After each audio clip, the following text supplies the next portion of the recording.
ನಮಸ್ಕಾರ ರೀ. ನಮ್ಮ ಉತ್ತರ ಕರ್ನಾಟಕದ ಧಾರವಾಡ ಮಂದಿಗೆ ನಾವಿವತ್ತು ನಮ್ಮ ಮಗನಿಗೆ ಅಕ್ಷರಾಭ್ಯಾಸ ಮಾಡ್ಸಕ್ಕಂತ ಶಂಕರ ಮಠ ಧಾರವಾಡಕ್ಕೆ ಬಂದಿದ್ವಿ.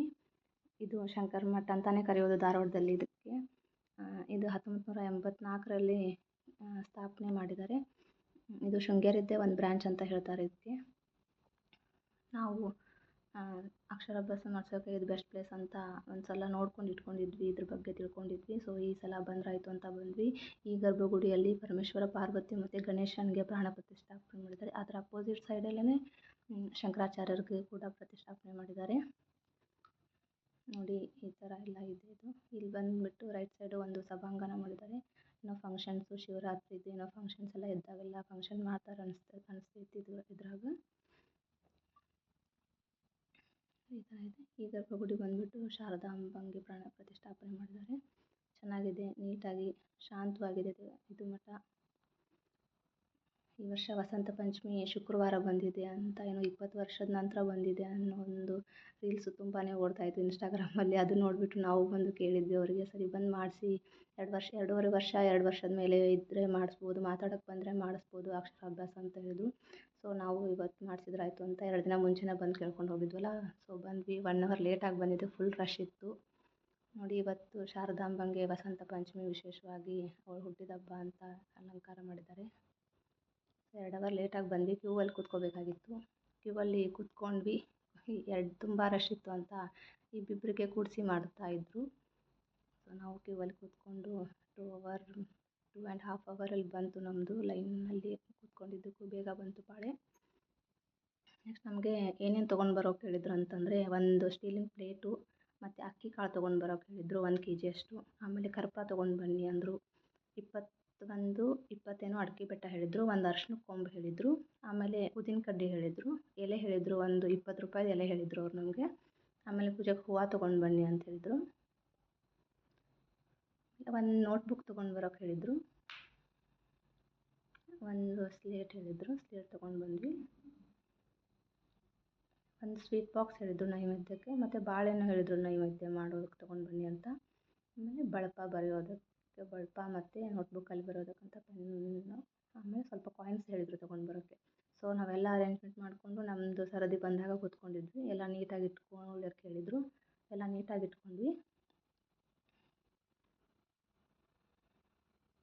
ನನ್ನ ಮಗನಿಗೆ 2 ವರ್ಷ 3 ತಿಂಗಳಿತ್ತು. ಓಕೆ ಮಾಡಿಸ್ಬೋದು ಅಂತ ಬಂದಿದ್ದು. ಮತ್ತು ಅರಿಶಿನ ಕುಂಕುಮ ತೊಗೊಳಕ್ಕೆ ಹೇಳಿದ್ರು, ಅರಿಶಿನ ಕುಂಕುಮ ತೊಗೊಂಡ್ವಿ. ಆಮೇಲೆ ನಮ್ಮ ಮನೆಯವ್ರಿಗೆ 2 ಸಲ ತೀರ್ಥ ಸೇವನೆ ಮಾಡಿ 3ನೇ ಸಲ ನೀರು ಸಮೇತ ಬಿಡೋಕೆ ಹೇಳಿದ್ರು, ಅದನ್ನ ಬಿಟ್ವಿ.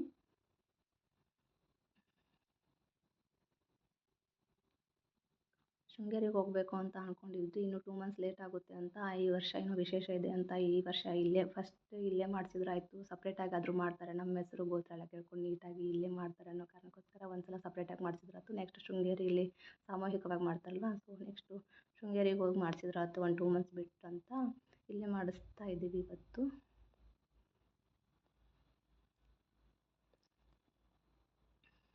ನನ್ನ ಮಗ ಹೆಂಗೆ ನಮಸ್ಕಾರ ಮಾಡ್ತಿದ್ದ ನೋಡಿ.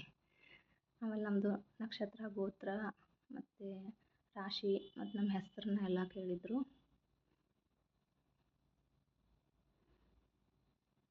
ಇನ್ನೊಬ್ರದ್ದು ಪೂಜೆ ಇತ್ತಲ್ವ, ಅವ್ರದ್ದು ನಮ್ಮದು ಮಾಡ್ತಾ ಇರೋದಕ್ಕೆ ಸ್ವಲ್ಪ ಲೇಟ್ ಆಗ್ತಾ ಇತ್ತು. ಯಾರಾದರೂ ಮಾಡಿಸ್ಬೋದಂದರೆ ಮಾಡಿಸ್ಬೋದು, ಬಂದು ಇಲ್ಲಿ ಒಳ್ಳೆ ದಿನ ಟೈಮ್ ಇದ್ದರೆ ಮಾಡಿಸ್ಬೋದು. 500 ರುಪೀಸ್ ಟಿಕೆಟ್ ಇರುತ್ತೆ. ಆಮೇಲೆ ಎಲ್ಲ ಸಾಮಗ್ರಿ ಹೇಳಿ ತೊಗೊಂಡು ಬರಬೇಕು. ಮತ್ತು ನಮ್ಮ ಮನೆಯವ್ರಿಗೆ 2 ಸಲ ಅಕ್ಷತೆಗಳನ್ನ ಹಾಕೋಕೆ ಹೇಳಿದರು. ಮತ್ತು ನಮಸ್ಕಾರ ಮಾಡಿ ಪ್ರಾರ್ಥನೆ ಮಾಡೋಕೆ ಹೇಳಿದರು. ನನ್ನ ಮಗನೂ ನಮಸ್ಕಾರ ಮಾಡಿ ಪ್ರಾರ್ಥನೆ ಮಾಡ್ತಾಯಿದ್ದ. ಆಮೇಲೆ ಹೂವು ಅರ್ಪಣೆ ಮಾಡೋಕೆ ಹೇಳಿದರು, ಸರಸ್ವತಿಗೆ ಹೂವು ಅರ್ಪಣೆ ಮಾಡಿದ್ವಿ. ಮುಂದೆ ಗಣೇಶನ ಮೂರ್ತಿ ಕುಂಡ್ರಿಸಿದ್ರು. ಆಮೇಲೆ ಅರಿಶಿನ ಕುಂಕುಮ ಹಚ್ಚೋಕೆ ಹೇಳಿದ್ರು ಸರಸ್ವತಿಗೆ. ಅರಿಶಿನ ಕುಂಕುಮ ಹಚ್ಚಿ ಮತ್ತು ಅಕ್ಷತೆ ಹಾಕೋಕೆ ಹೇಳಿದ್ರು. ಅಕ್ಷತೆ ಹಾಕಿದ್ವಿ. ಮತ್ತು ನಮಸ್ಕಾರ ಮಾಡೋಕೆ ಹೇಳಿದರು. ಆಮೇಲೆ ಇನ್ನೊಂದು ಸತ ಪುಷ್ಪಾರ್ಚನೆ ಮಾಡೋಕೆ ಹೇಳಿದರು. ಎಲ್ಲ ಪೂಜೆ ಎಲ್ಲ ಚೆನ್ನಾಗಿ ಮಾಡಿದ್ರು. ಪೂಜಾರು ತುಂಬ ಒಳ್ಳೆಯವರಿದ್ದರು ಪಾಪ. ಸಮಾಧಾನವಾಗಿ ಎಷ್ಟು ರಶ್ ಇದ್ದರೂ ಬೇಗ ಇಟ್ಕೊಂಡು ಎಷ್ಟು ನೀಟಾಗಿ ಎಲ್ಲರಿಗೂ ಎಷ್ಟು ಚೆನ್ನಾಗಿ ಮಾಡಿಸ್ಕೊಟ್ರು ಪೂಜೆನ. ಆಮೇಲೆ ಧೂಪ ನಿವೇದನೆ ಮಾಡಿದ್ವಿ.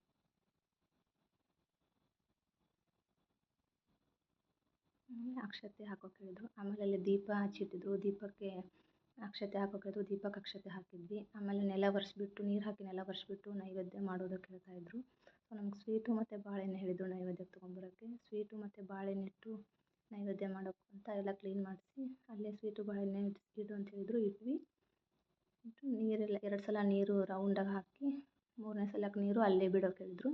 ಸೊ ನೀರು ಅಲ್ಲೇ ಬಿಟ್ವಿ.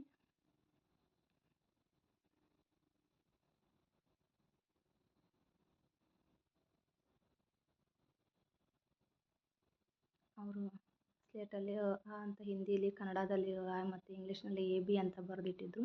ಪುಸ್ತಕದಲ್ಲಿ ನೋಟ್ಬುಕ್ಕಲ್ಲಿ ಶ್ರೀ ಅಂತ ಬರೆದಿಟ್ಟಿದ್ರು. ಆಮೇಲೆ ದೀಪ ಕರ್ಪೂರದ ಆರತಿ ಬೆಳಗೋಕೆ ಹೇಳಿದ್ರು. ಕರ್ಪೂರದ ಆರತಿ ಹಚ್ಕೊಟ್ರು. ನಾವು ಬೆಳಗಿದ್ವಿ. ಆಮೇಲೆ ಕರ್ಪೂರದ ಆರತಿ ತೊಗೊಳ್ಳೋದು ಅಂತಾರಲ್ಲ ಆ ಥರ ಆರತಿ ತೊಗೊಳಕ್ಕೆ ವಾಪಸ್ ಹೇಳಿದ್ರು. ಸೊ ಆರತಿ ತೊಗೊಂಡ್ವಿ.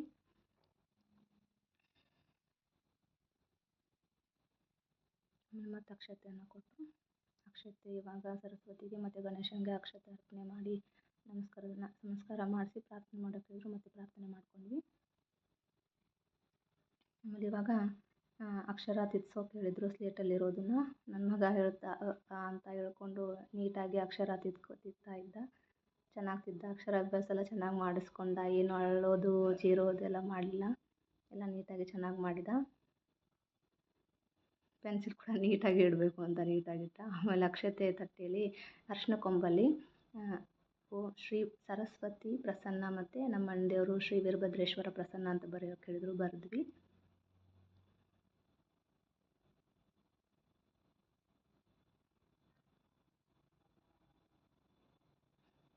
ನನ್ನ ಮಗ ಹೇಳ್ತಾ ಇದ್ದ ದೇವ್ರ ಹೆಸರನ್ನ.